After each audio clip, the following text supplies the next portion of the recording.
नमस्कार, मैं हूं अरविंद। स्वागत है आप सभी का हमारे इस खास प्रोग्राम स्पेशल रिपोर्ट में। तो 7वें चरण का मतदान खत्म होने के साथ ही 62 दिनों से चला आ रहा दंगल खत्म हो गया।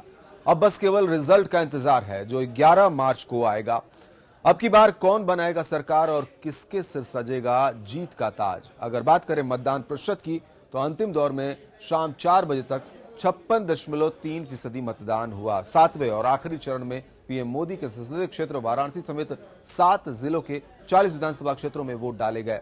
इस दौर में गाजीपुर, वाराणसी, चंदौली, मिर्जापुर, भदोही, सोनपुर और जौनपुर में वोट डाले गए। अब दंगल खत्म हो गया है और नतीजों का इंतजार है। इसी पर देखिए हमारी स्पेशल रिपोर्ट, दंगल खत्म।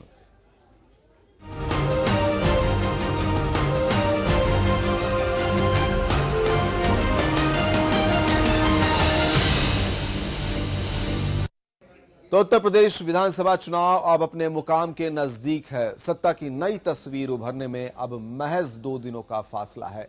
आखिरी दौर की वोटिंग के साथ ही नतीजों को लेकर चर्चा का बाजार गर्म होने लगा है।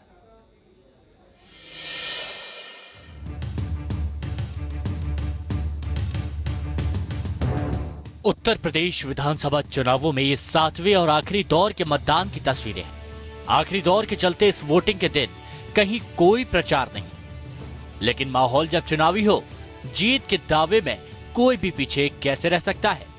आखिरी दौर के मतदान के दिन भी नेताओं ने पूर्वांचल में जीत से लेकर यूपी में सरकार बनाने तक के दावे किए। इस बार झूठ और जुमलेबाजों के खिलाफ वोट करने जा रहा है। पूरा बनारस नहीं, पूरा ये 7वां चरण जो जुमलेबाजी की चीजें हुई हैं यहाँ पर, तो समाज जुमलेबाजी से और विकास जुमलेबाजी झूठ से नहीं होता।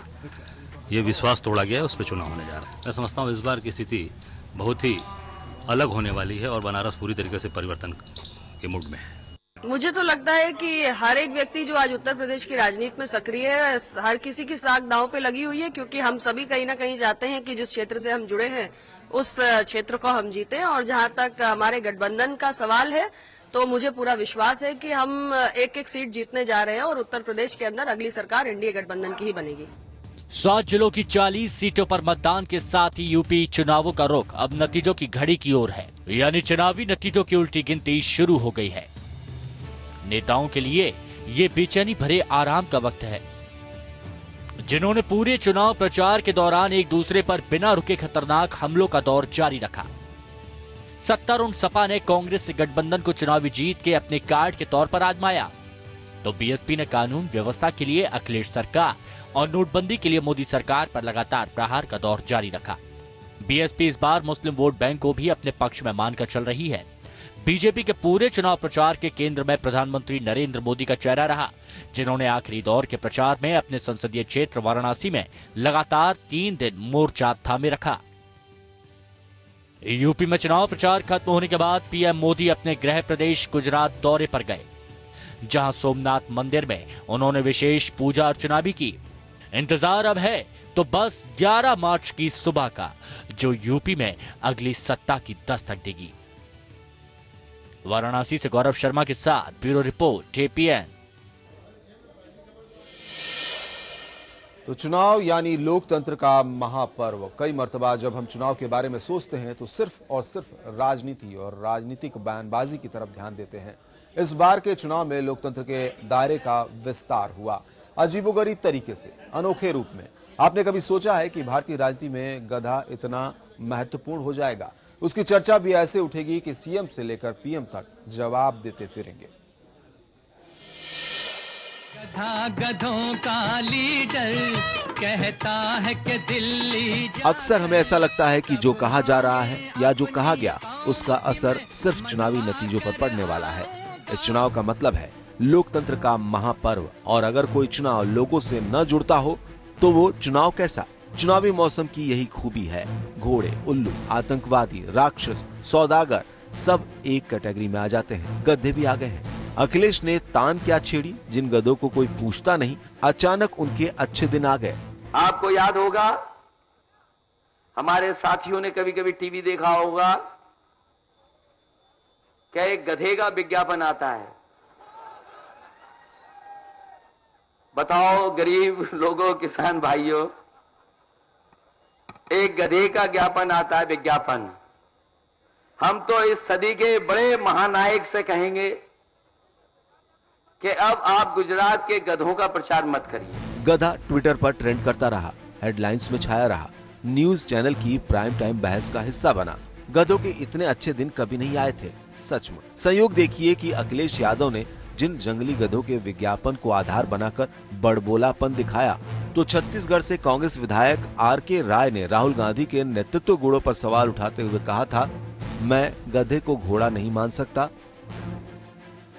पार्टी ने आर.के. राय को नेता मानने से ही इनकार कर दिया और दुलत्ती मारकर पार्टी से बाहर कर दिया। वैसे चुनावी मौसम में गधे का नाम लेना अखिल भारतीय गधा समाज की बड़ी बेइज्जती है।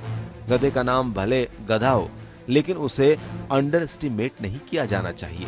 उज्जैन में लगने वाले गधा मेले में देश भर के गधा व्यापारी और पालक अपने गधों को लेकर पहुंचते हैं और एक एक गधा 25 से 50 हजार रुपए में बिकता है। इतनी कीमत तो आज कई नेताओं की नहीं है। हमारे महानायक अमिताभ बच्चन भी विज्ञापन में समझा रहे हैं कि कोई आपको गधा कहे तो नाराज मत होइए। ये सच है, क्योंकि गधा देश की जनता का पर्यायवाची है।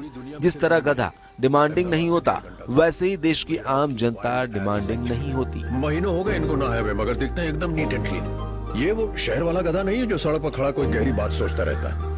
इसके पास गधे को कैसा भी चारा दे दो, वो उसे ही खाकर पेट भर लेता है। वैसे ही देश की जनता को कैसे भी वादों का लॉलीपॉप थमा दो, वो चूस लेती है। एक ऐसा गधा जो सारे गधों का नाम रोशन कर रहा है। ऐसे 4500 हैं यहाँ और खूब फल फूल रहे हैं गुजरात के आंगन में। तो याद रहे, गधा कोई गाली नहीं, तारीफ की थाली। प्रधानमंत्री मोदी ने भी गधे की तारीफ में जो कसीदे पढ़ी, वो बिना सुने आप कैसे रह सकते हैं? आपको गधे का भी डर लगने लगता है क्या? और मैं हैरान हूं, ये आपकी जातिवादी मानसिकता, ऊंच नीच का भाव देखने वाली मानसिकता, ये पशु में भी ऊंच और नीच का भाव देखने लग गई। गधा आपको इतना बुरा लगने लग गया? आपकी सरकार तो इतनी एफिशिएंट है कि किसी की भैंस खो जाए तो पूरी सरकार खोजने के लिए लग जाती है जी। गधे को एक बार रास्ता बता दो तो वो बगैर बताए यहाँ के अपनी जगह पहुँच जाता है। देश की जनता को बता दो कि चुनाव आए हैं तो वो बिना बताए वोट डाल आती है, बिना ये सवाल किए कि बीते 70 साल में क्या दिया और क्यों रोटी कपड़ा मकान ही आज की प्राथमिक जरूरत है। एक लिहाज से देखे तो नेता घोड़ा है और देश की जनता गधा। वैज्ञानिक दृष्टि से घोड़े में गधे के मुकाबले 2 गुणसूत्र ज्यादा होते हैं। यही घोड़े राज करते हैं और गधे सेवा। घोड़े की किस्मत में स्विस बैंक होता है और गधे की किस्मत में धोबी कुम्हार। गधे की किस्मत में बोझ उठाना लिखा है और यही देश की आम भोली गरीब जनता की किस्मत में भी लिखा है। अमिताभ बच्चन ने विज्ञापन में कहा है, गधा गाली नहीं, तारीफों की थाली है। तो जनाब, बिल्कुल सच है ये। इस देश की जनता गधे की तरह बरसों से आजमाई जा रही है, लेकिन गधा गुड़ कूट कूट कर भरे होने की वजह से कुछ नहीं बोलती। वो गधों की तरह अपने मालिक की बात पर विश्वास करती है, तो उसकी तारीफ होनी ही चाहिए। आकांक्षा सिंह के साथ अरविंद चौरसिया, एपीएन। तो यूपी चुनाव खत्म हो गए और इस बार जिन मुद्दों ने सबसे ज्यादा हलचल मचाई, उनमें एक थी नोटबंदी। प्रधानमंत्री नरेंद्र मोदी नोटबंदी के तूफान पर सवारी करते रहे, क्योंकि बटे होने के अलावा राष्ट्रीय स्तर पर उनके विपक्षियों के पास साख की कमी थी और आम लोगों में असुविधाएं झेलने की अद्भुत हिम्मत।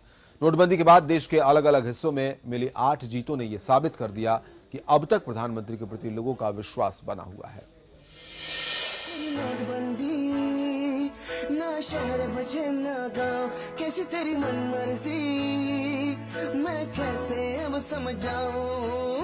बना लिया खुद को पैगंबर, तू तो घूमे 7 समंदर, लोग मर गए लाइन के अंदर, क्यों ये किया।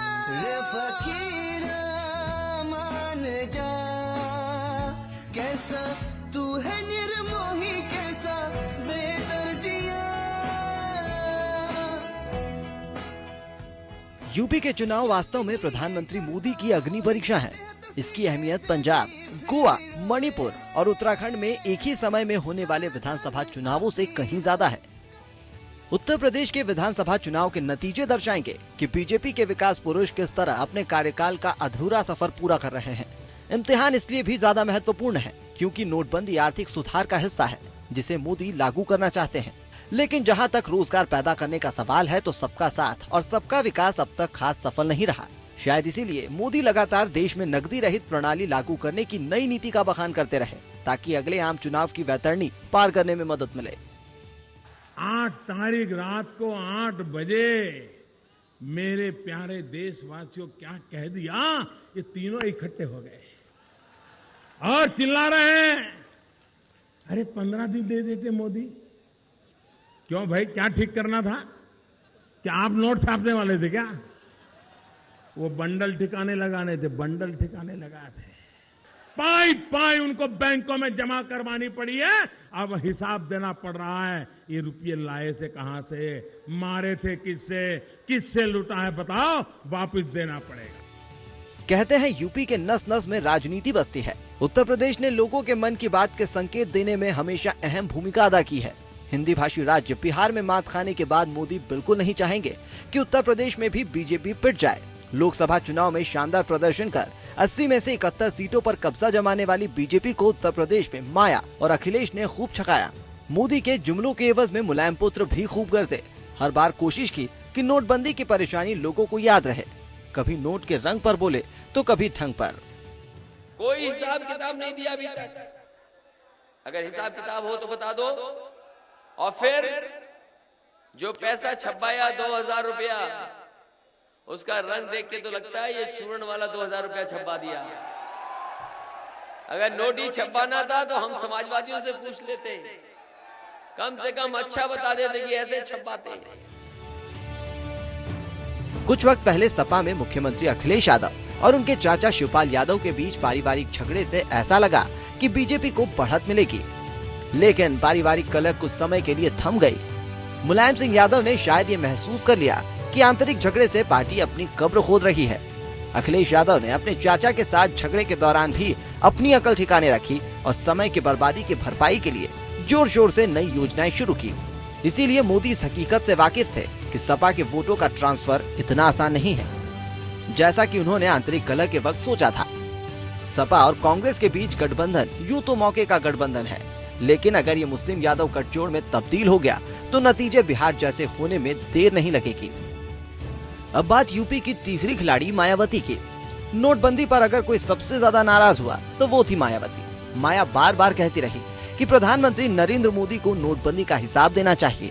उन्हें बताना चाहिए कि नोटबंदी से कितना काला धन मिला, कितने जाली नोट मिले, कितना भ्रष्टाचार कम हुआ और कितने भ्रष्ट लोगों को पकड़ा। श्री नरेंद्र मोदी ने नोटबंदी के लिए गए अपने इस फैसले से पहले ही यहाँ 10 महीनों के अंदर अंदर अपनी पार्टी का व अपने वरिष्ठ नेताओं का तथा अपने चहेते बड़े बड़े पूंजीपतियों व धन्ना सेठों का भी काला धन पूरे तौर से ठिकाने लगवा दिया था। इससे ये साफ जाहिर होता है कि दाल में थोड़ा नहीं बल्कि पूरी दाल ही हमें काली नजर आती है। माया की दिक्कत यह है कि मोदी उनके दलित वोटों पर सेंध लगाने की फिराक में रहते हैं। बीजेपी खासकर नरेंद्र मोदी जब भी और जहां भी मौका मिलता है खुद को बाबा साहेब अम्बेडकर के करीबी दिखाने की कोशिश करते हैं। ये मानने में कोई गुरेज नहीं है कि कल तक अपने दम पर सरकार बनाने का दावा करने वाली मायावती को आज भरोसा नहीं है कि वो ऐसा कर लेंगी। इसीलिए माया ये लगातार कहती रही है कि सरकार उनके परिवार और रिश्तेदारों के पीछे हाथ धोकर पड़ी हुई है। बीएसपी ने अपने नियमों के मुताबिक ही चलकर अपनी एकत्रित हुई धनराशि को एक रूटीन प्रक्रिया के तहत ही वह हमेशा की तरह ही इसे बैंक में जमा कराया। एक सोची समझी राजनीतिक साजिश के तहत ऐसे प्रदर्शित करा रहे हैं जैसे ये धनराशि काले धन व भ्रष्टाचार से जुड़ी हुई है। बीजेपी के लिए मुश्किल ये है कि उसका गठबंधन छोटे छोटे 2 पार्टी अपना दल और बसपा से है और न ही उसके पास कोई मुख्यमंत्री पद का उम्मीदवार। मोदी ही उसकी एकमात्र पूंजी है और उनका असर भी लोकसभा चुनाव 2014 जैसा नहीं रह गया है। जहां तक युवा पीढ़ी का सवाल है तो उनसे मोदी से ज्यादा जुड़ाव है, क्योंकि लगातार माना जा रहा है कि मोदी में अर्थव्यवस्था को आगे बढ़ाने की क्षमता है। लेकिन दूरदर्शी छवि के चलते अखिलेश यादव भी उत्तर प्रदेश के युवाओं के बीच काफी पसंद किए जाते हैं। उत्तर प्रदेश के नतीजे एक बात तो तय कर ही देंगे कि पीएम नोटबंदी के दांव पर उड़ान भर पाते हैं या नहीं। श्वेता कुमारी के साथ अमित यादव, APN। उधर यूपी चुनाव में एक और नाम पर चर्चा शुरू तो हुई, लेकिन ये भी सिर्फ मुंह ज़बानी। अपने भाई से हार का ठप्पा हटाने के लिए प्रियंका ने समाजवादी पार्टी के साथ दोस्ती में अहम भूमिका निभाई, लेकिन प्रचार से कोसों दूर रही। प्रियंका ने इस दौरान सिर्फ 2 सभाएं की और 5 मिनट का भाषण दिया।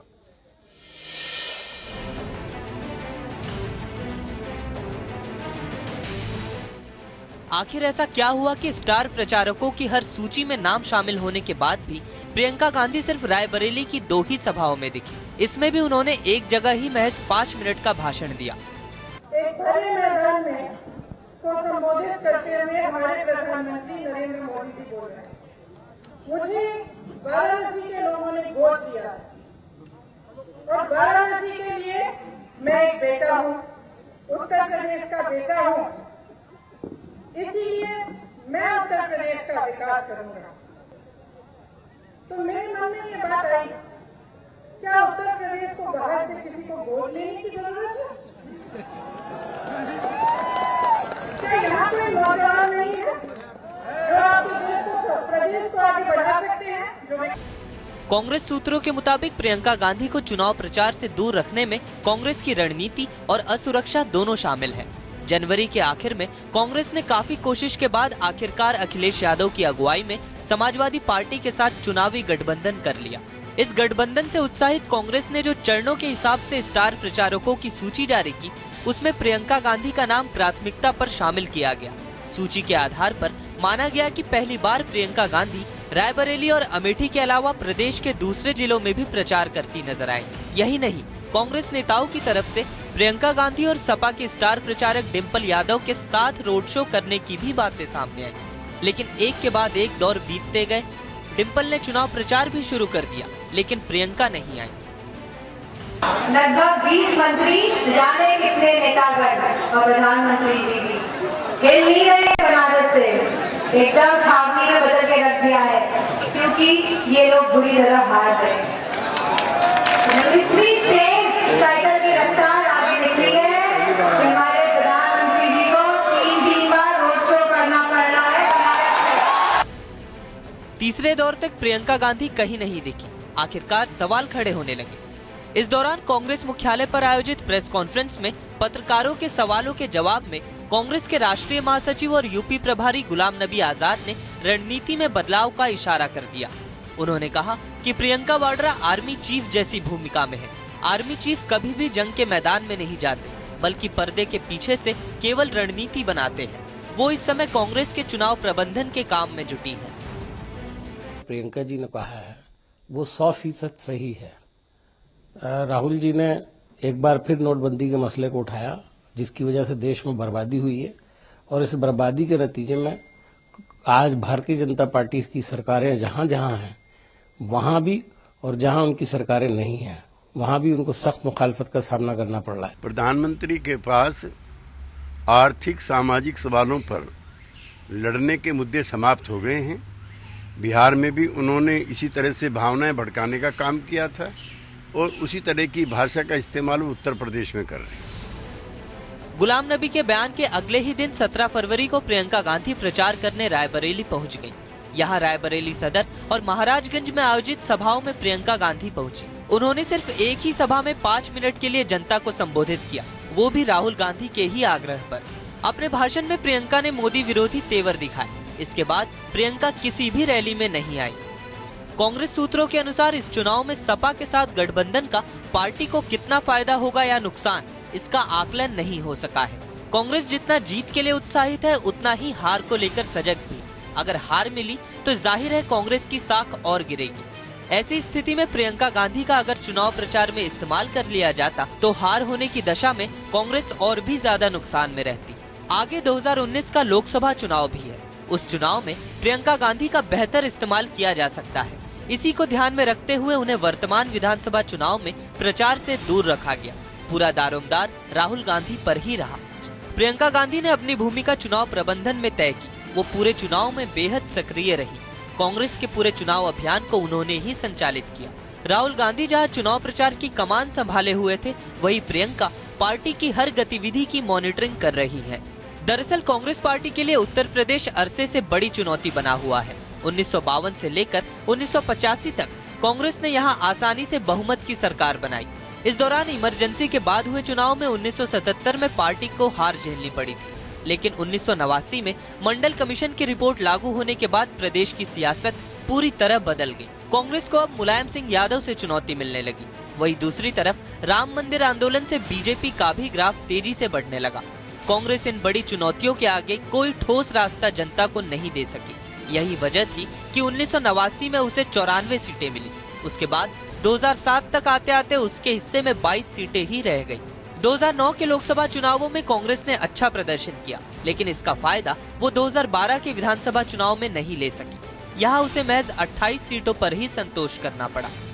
वर्तमान विधानसभा की बात करें तो कांग्रेस यूपी की सिर्फ 2 लोकसभा सीटों के साथ ही मैदान में उतरी है। पहली बार पार्टी ने मुलायम सिंह यादव की उसी समाजवादी पार्टी से गठबंधन किया है जिसने 90 के दशक में उसका जनाधार छीना था। अमित यादव, APN। उत्तर प्रदेश चुनाव अपने अंतिम पड़ाव पर पहुंच गया और विधानसभा चुनाव में नेताओं ने हर वो तरीका अपनाया जिससे वोट मिल सके, चाहे वो शमशान हो या कब्रिस्तान।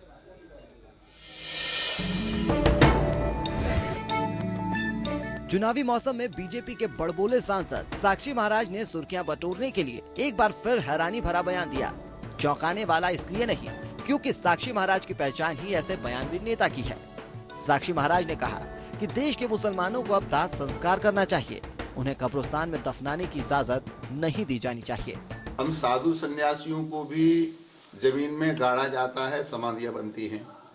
हिंदुस्तान में मुसलमान को भी कब्र में दफनाया जाता है, परंतु मुस्लिम कंट्रीज में कहीं भी दफनाने की परंपरा नहीं है, जलाने की परंपरा है। और अगर कब्रिस्तान सारे हिंदुस्तान में बनता रहेगा तो हिंदुस्तान में रहने की जगह ही नहीं मिलेगी। साक्षी महाराज के बयान ने सियासी बवंडर खड़ा कर दिया। बवाल होना ही था। बीजेपी की विरोधी पार्टियों ने इसे लेकर हमला बोल दिया, लेकिन साक्षी महाराज के ताज़ा बयान को लेकर एक नई बहस जरूर छिड़ गई। आखिरकार उनकी मंशा क्या है? क्या वजह है कि साक्षी महाराज बार बार इस तरह के बयान दे रहे हैं? मतदान के अंतिम चरणों से पहले क्या ये ध्रुवीकरण की कोशिश तो नहीं? विपक्ष लगातार ये बात कह रहा है। साक्षी महाराज का चरित्र ठीक नहीं है। कई रेप कांड में वो साक्षी महाराज है, जड़ी बूटी देता है। ये साक्षी महाराज बहुत कंट्रोवर्शियल आदमी, और इसका जैसे प्रजापति का बोलता है ना, जांच करो, तो इसका जांच पहले होना चाहिए। इसका DNA टेस्ट कराओ साक्षी महाराज। चुनावी माहौल में बीजेपी की तरफ से ध्रुवीकरण की कवायद में कब्रिस्तान से लेकर कसाब तक उछाले जाने लगे। साक्षी महाराज तो इस रणनीति के महज एक मोहरे भर थे। सियासी बिसात पर अमित शाह ने कसाब कार्ड खेला तो पीएम मोदी ने सीधे कब्रिस्तान और शमशान की तुलना कर चुनावी माहौल को ही गरमा दिया। गांव में अगर कब्रिस्तान बनता है तो गांव में स्मशान भी बनना चाहिए। अगर रमजान में बिजली मिलती है तो दिवाली में भी बिजली मिलनी चाहिए। अगर होली पे बिजली मिलती है तो ईद पर भी बिजली मिलनी चाहिए। भेदभाव नहीं होना चाहिए। पीएम मोदी ने कब्रिस्तान की तुलना में शमशान से भेदभाव का मुद्दा उठाकर अखिलेश को मुस्लिम परस्त ठहरा दिया। बात केवल कब्रिस्तान की ही नहीं थी। बिजली के करंट ने रग रग में जोर का सियासी झटका दे डाला। बसंत के माहौल में होली की बजाय बात रमजान और दिवाली की होने लगी। बात घूम फिर कर फिर कब्रिस्तान पर ही होने लगी। चुनावी सभा में अखिलेश यादव ने भी पीएम मोदी के शमशान कब्रिस्तान बयान पर तंज कसा। उन्होंने कहा कि किताबों में हम क से कबूतर पढ़ते थे, लेकिन बीजेपी का पता नहीं क से क्या लोगों को पढ़ा रही है। बीजेपी के लोग कितना गलत बोलते हैं, कितना गुमराह करते हैं। इनसे ज्यादा गुमराह करने वाला कोई दल नहीं है। बताइए, हम तो का से कबूतर पढ़ते रहे, का से क्या पढ़ा रहे हैं हम लोगों को? बताइए। कमाल के लोग हैं। ये भाषा भी दूसरी बढ़ाना चाहते हैं हम लोगों को। ये उत्तर प्रदेश है, इस बार तुम्हारा कबूतर न उड़ा तो कहिएगा इस उत्तर प्रदेश से। सच्चाई ये भी है कि जिन लोगों ने मज़ारों, समाधियों या कब्रिस्तानों को पुजवाने का काम किया, वो समाज के भोले भाले लोगों का मानसिक और आर्थिक दोहन करने वाले लोग हैं। समाज को ऐसे पंडित, पुजारी और कठमुल्लों से ही वास्तविक खतरा है। इससे इनके स्वार्थ पूरे होते हैं। ये लोग समाज को तर्क और विज्ञान से दूर रखने के तरीके खोजते रहते हैं। ये जानते हैं कि अगर लोगों को सच का पता चल गया तो दुकानदारी बंद हो जाएगी। अफसोस है कि पूर्वांचल की रणनीति के केंद्र में पिछड़ेपन के बजाय फिर वही कब्रिस्तान का शोर रहा। विकास का मुद्दा कहीं पीछे छूटता गया, जिस पर ना तो विरोधी और ना ही सत्ताधारी दल बात करना और सुनना चाहते थे। वोटिंग के दौरान सिर्फ कब्रिस्तान की रट चलती रही। सोशल इंजीनियरिंग के दम पर जातीय समीकरण को साधने में जुटी भगवा ब्रिगेड को फिर से हिंदुत्व का आसरा दिखने लगा। अब तक तो यही कहा जाता रहा है कि दिल्ली का रास्ता लखनऊ से होकर गुजरता है, लेकिन नेता इस बार के चुनाव में लखनऊ का रास्ता कब्रिस्तान से होकर गुजारने पर आमादा रहे। आकांक्षा सिंह के साथ अमित यादव, APN। हमारे खास प्रोग्राम स्पेशल रिपोर्ट में फिलहाल इतना ही। छोटा ब्रेक के बाद खबरें जारी हैं। आप जुड़े रहिए के साथ।